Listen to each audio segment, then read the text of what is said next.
Today we are going to be talking about the 1900s and the 1950s in a social context. So what does that mean? We're going to look at what was happening in that time period. What did it look like? What things did they have? What things did they not have? So that we can get a better idea of what it was like for Maria Montessori at that time. So we're going to talk about social classes. What were the different social classes? Where did Maria fit in? We're going to look at the role of children. What was it like to be a child during this time period? And we are able to compare and contrast that to what it is like today for a child. We're going to look at the pop culture, things that were created during that time that gave Maria Montessori access to help move her career forward. And then we're going to also look at the role of women. What was a woman's job? What was it like being a woman at this time? And is it different from today?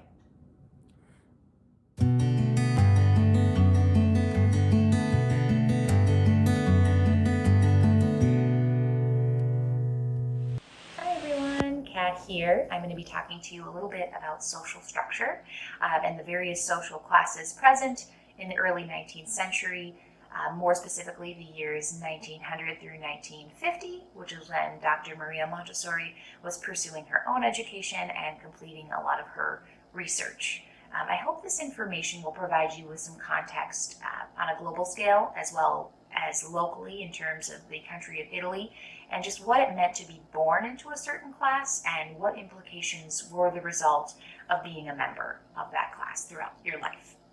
So in the late 18th century, intellectual and social changes were taking place all over Europe and all over the world. The youth culture was especially questioning traditional values and beliefs, which spurred new ideas and just liberal ideas, particularly from Britain and France. They were spreading all over Europe. Italy was no exception to this. However, Italy was in a different place than a lot of countries just because of the inconsistent government and the division amongst the country. When you think about Italy geographically, there is very clearly a northern portion that attaches to the rest of Europe, and then there's the southern portion that extends into the ocean. There was a very clear divide between northern Italy and southern Italy due to the geographic nature of the country, and we're going to talk about that in a little bit. So, class division and new economic prosperity really defined the lives of those in Europe and Italy during the 19th century. Economic and industrial growth was the result of the Industrial Revolution. This revolution was a positive thing in many ways. It boosted life expectancy, it provided people with new opportunities, new technologies, but in many ways this revolution made social divisions that already existed even more clear. This was especially true in rural, poor areas, and again, that unfortunately meant southern Italy in a lot of ways. During the early 1900s, the agricultural roles that had previously been held shifted to factory roles. And again, this was happening in predominantly Northern Europe. Northern Italy saw the emergence of industry, along with the rest of Europe and the world. However, for most Italians, life remained really hard and pretty poor. There was a lot of poverty in Italy. This was especially true in southern Italy, which fared far worse than the north.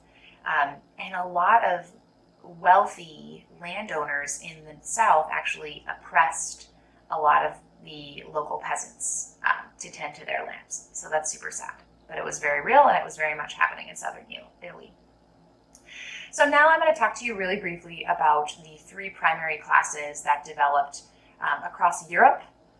Italy is no exception to this. These classes were very much present within Italy during these times, but I want you to try to picture it as more of a global context as well, because these social classes definitely fit other countries and other nations as well. So the first, we have upper class, also known as the nobility or the gentry. These individuals were landowners and had acquired their wealth through their family lineage. So that was probably the result of military conquests that expanded years and years back into their family heritage. So as a result of their means, many of them were able to become wealthy business owners and continued to control much of the economy and very much had a political presence. They were highly educated at the finest universities, or might have even had private tutors or reputable educators who would come directly to their homes. These individuals would also have staff to maintain their homes and wait on them and their families. Then we have the middle class, also known as the working class, and this is actually really interesting because this was the Industrial Revolution was really the creation for a new class in itself, which was the middle class. These individuals were formally educated and really capitalized on the new technologies that came as the result of the Industrial Revolution. So these roles primarily consisted of doctors, engineers, lawyers, teachers, governesses, or other white-collar roles. These individuals very much worked for their living, but they very much saw a distinction between themselves and the lower class. Dr. Maria Montessori would have fit this classification. She was technically middle class, but obviously had access to a lot of great educational opportunities, especially as a woman. The last is peasants or agricultural workers. These were farmers or field hands. They lived simple lives, but in many cases, lives of poverty. This was especially apparent in southern Italy, like I already touched on. A lot of the men who fought for freedom during times of unrest, civil unrest in Italy, were actually from southern Italy or were peasants who were seeking opportunities and a chance to better themselves and their families.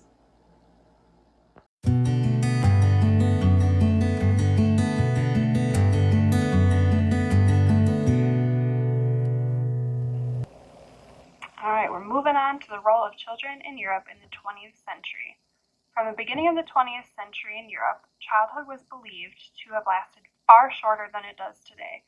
During this time, children in Europe were compelled to grow up and mature much faster, largely because most children lived in villages and in poorer families and therefore had to begin working at a far younger age than they do today, meaning that they started working. There wasn't a set age that they had to start working, but in order to provide for their families, they had to start working at a much younger age than, say, the 15-ish year olds do today in our time. Along with having to grow up and mature much faster, the rights of children were also not as respected as they are today due to having a large family structure and home life that consisted of several generations living together within one home. The parents of these children in these homes also did not believe that children had a need to play and therefore considered it to be a waste of time. And the parents would much rather have a child completing a more useful household task than playing. In infancy and early childhood, play was the activity in which children learned to recognize colors, shapes, tastes, and sounds within the early 20th century. And it wasn't until the second half of the 20th century that play was even considered a child's basic right. Along with these characteristics of childhood in 20th century Europe came the commonality of kindergarten. Kindergarten schools became increasingly popular, which was associated with the Waldorf school movement, which started in 1919. During this time, progressive pedagogy theorists began to apply the basic philosophy of the kindergarten movement, which was the attention to the development of the whole child, to both primary and secondary students. There was a push towards bringing students to a closer connection with the natural landscape, in which began the movement of open-air schools being built, which were schools that neither had heating or glazing, which were geared toward children with tuberculosis, but they were also common within students that didn't have tuberculosis either. And there was also changes with regards to the nature and needs of children becoming more visible, and a child's environment was considered for a healthy development and the right for self-expression. Two other little facts about the role of children within this time and childhood within this time is that during this time, specifically after World War I, it became common to celebrate children's birthdays in urban areas. It wasn't a very commonly thought out thing because most children were working at younger ages. And another fact is that the soft bear, which most of us know as the teddy bear, was also created during the 20th century. It was invented in 1902, which was then called the soft bear, and then in 1906 it was revamped and called the teddy bear.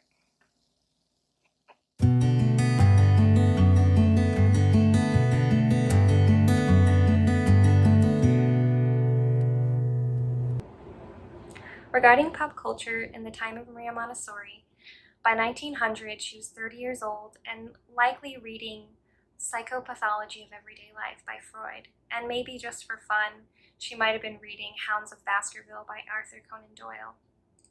In the background, she might have had on some romantic composers such as Debussy, and maybe even the soundtrack from Madame Butterfly by Puccini.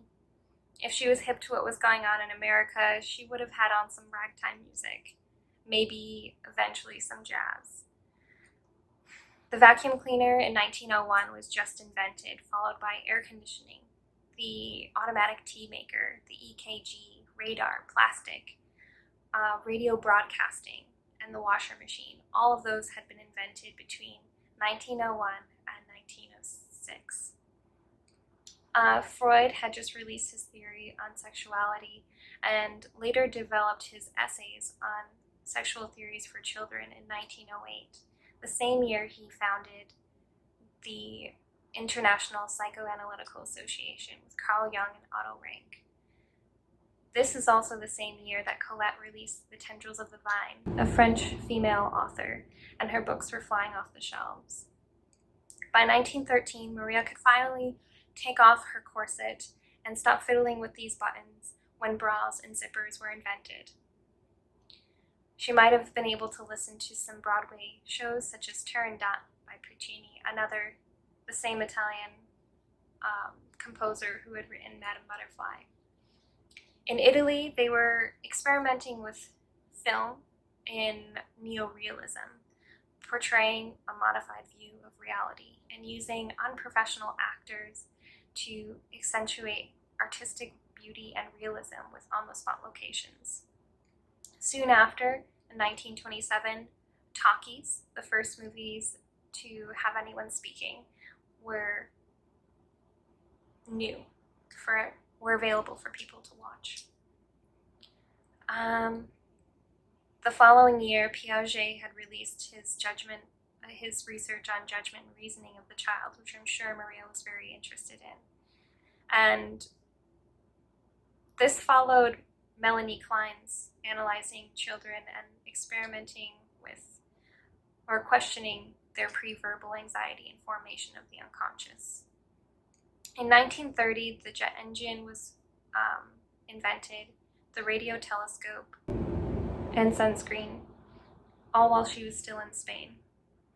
When she moved to India, the ballpoint pen and photocopying were invented, which were likely very helpful for her as she was finalizing her Montessori method. In 1945, The Grapes of Wrath was released and the nuclear bomb was invented. By 1948, Colette was nominated for a Nobel Peace Prize in Literature, and the following year, Maria Montessori was nominated as well for her work, and she was nominated for the following 2 years after that.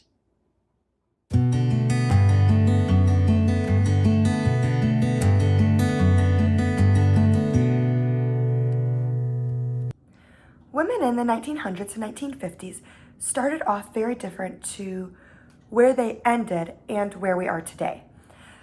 So it was believed that if a woman worked outside of the home and their husbands were employed, it was considered not allowed. The women were supposed to be working at home if the men had a job. Why? Because they needed to have enough jobs for the men. And if the women had jobs, then the men wouldn't be able to find jobs. And so they really disgraced a woman and looked down upon her if she had a job. They even took it a step farther, that if a woman was to get married and she was previously employed, they would fire her. So imagine being so excited to get married and then they're like, oh, you can't do what you actually want to do. And so women really had to balance this. Is getting married something they wanted to do, or was being a career something they wanted to do? And so for Dr. Maria Montessori, she too had to make the same decision. What path was she going to take? Did she want to not have a job and just get married and work at home? Or did she want to follow her career, chase after a career, and not get married? So So the school systems, like we said, they would even fire a teacher if they got married. So they believed very strongly in having the man, the husband, be the provider, be the worker for the family. So back then, there weren't many old teachers. And if they were old teachers, these teachers were not married. And it just makes me think about today. Like, there's so many teachers that I've had in my life that I've learned from their expertise, their wisdom. Why? Because they had those years of experience. And back then, it wasn't like that. There weren't many experienced teachers. There weren't many experienced educators that were women, because when they got married, they were fired. So the education, the knowledge that women had, they weren't able to deepen it. They weren't able to keep moving forward and forward and forward in it.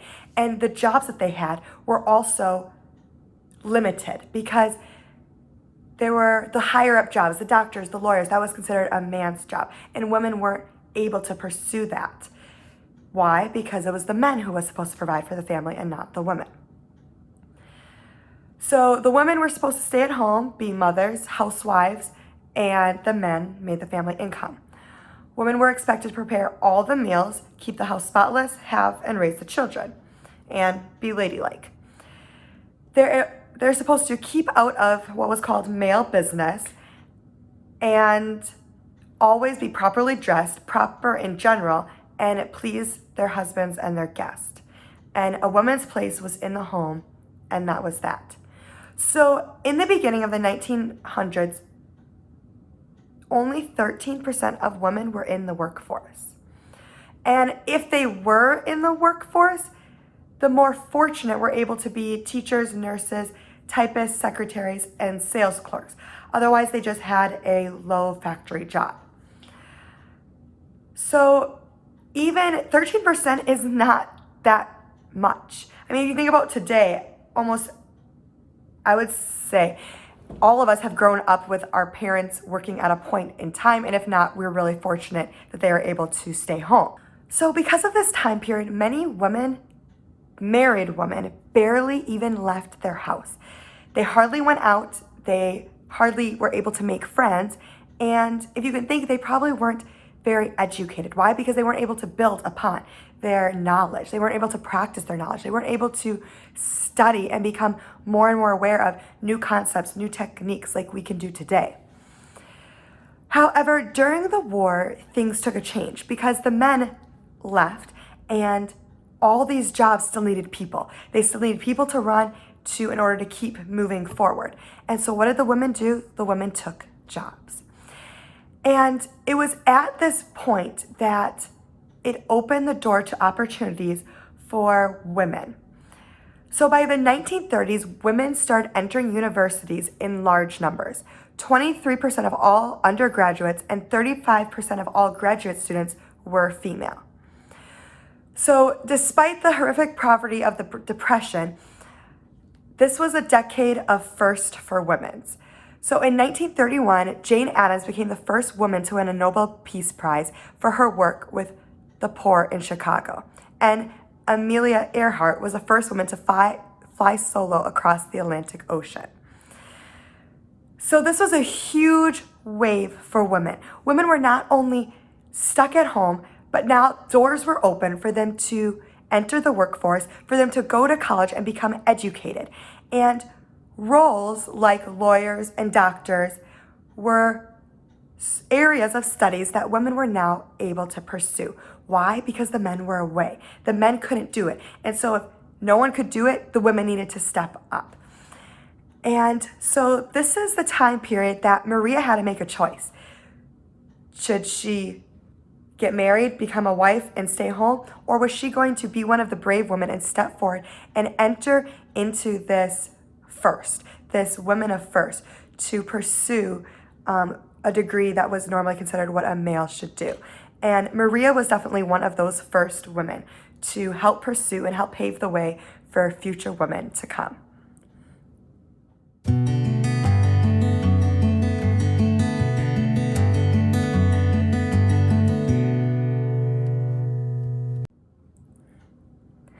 So we've learned that during this age, the 1900s and 1950s was a huge era for women.